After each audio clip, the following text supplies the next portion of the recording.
Баршаңызға сәлем, мен Асханам арнасына қош келіпсіздер. Бүгін қысқа ягодное мохито компотын жабамыз.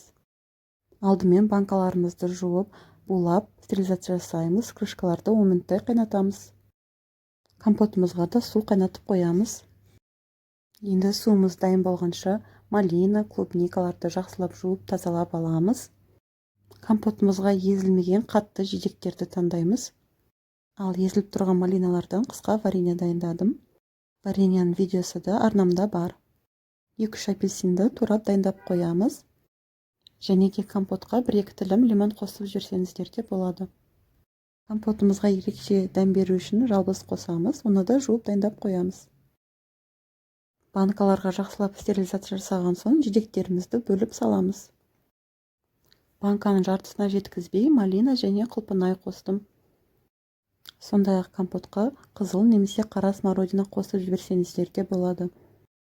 Немесе смородинаның өзінен компотты жапсаңыздар да дәмі өте керемет болып шығады. Мен әдетте қызыл смородинадан компот жауып қоямын. Балдарым өте жақсы көреді. Кейде қыста осы малина компотымыз бен смородина компотты араластырып жіберсек, дәмі өте керемет морс сияқты болады. Жидектеріміз дәрумендерге өте бай, қыста ағзамызға пайдалы.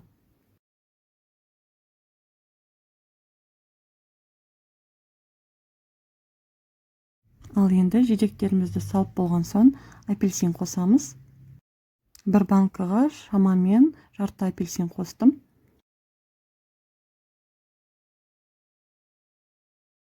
Ары қарай банкаға жалбыз саламыз. Жалбызды кішкене көптеу салсаңыз да болады. Мен бақшамызда жалбыз кішкене қалған екен, соны үзіп алып салдым. Ал енді банкаларымызға стерилизация жасап, жидектерімізді бәрін жайғастырып салғанша суымыз да қайнап қалды. Енді сол қайнап тұрған суды толтырып құйып шығамыз банкаларға. Бетін қақпақтармен жауып 15 минутқа қалдырып қоямыз. Уақыт өткеннен кейін банкаларымыздағы суды ыдысқа құйып, қайтадан қайнатамыз. Кейбір жандар банкадағы суды қайта қайнатпай бірден бір құйғаннан жаба салады. Бірақ мен анам осылай суды қайта қайнатып құюды үйреткендіктен маған осылай сенімдірек сияқты көрінеді.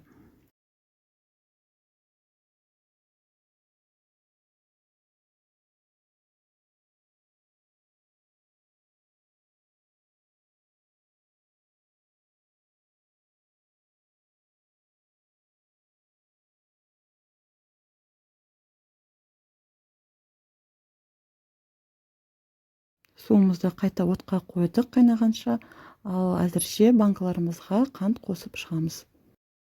Мен 1 стаканға сәл жетпей қостым. Қант мөлшерін өзіңіздің талғамыңызға қарай туралап қосасыздар.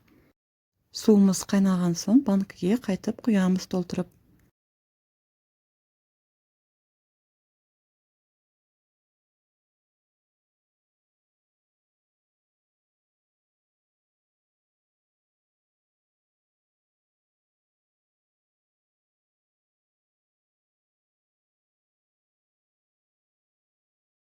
Бетін қақпақтармен жауып, суын көп суытпай, банкамызды жауып аламыз.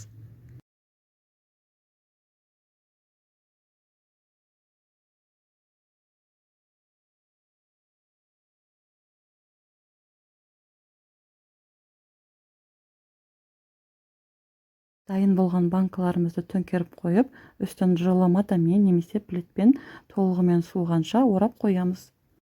Компоттың дәмі өте керемет болып шығады. Жапқандарыңызға өкінбейсіздер. Видеом пайдалы болса, лайк басып, комментарий қалдырып кетіңіздер. Сау болыңыздар.